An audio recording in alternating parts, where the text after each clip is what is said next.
રાજકોટ લોકસભાના ઉમેદવાર પુરુષોત્તમ રૂપાલા એ જે રાજપૂતો વિશે જે ટિપ્પણી કરી છે, જે બીભત્સ વર્તન કર્યું છે, એના વિશે અમે વિરોધ કરીએ છીએ. વત્તા આ રાજપૂત સમાજ વિશે આજે કર્યું છે, કાલે અન્ય સમાજ માટે બી કરે એના માટે બોલો, તો એના માટે દરેક સમાજે એક થઈ આનો વિરોધ કરવો જોઈએ. અમને ભાજપ પ્રત્યે કોઈ વિરોધ નથી, પણ રૂપાલા પૂરતો જ વિરોધ છે.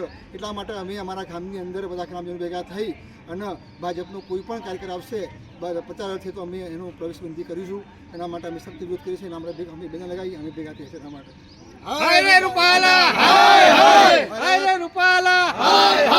ભારત માતા કી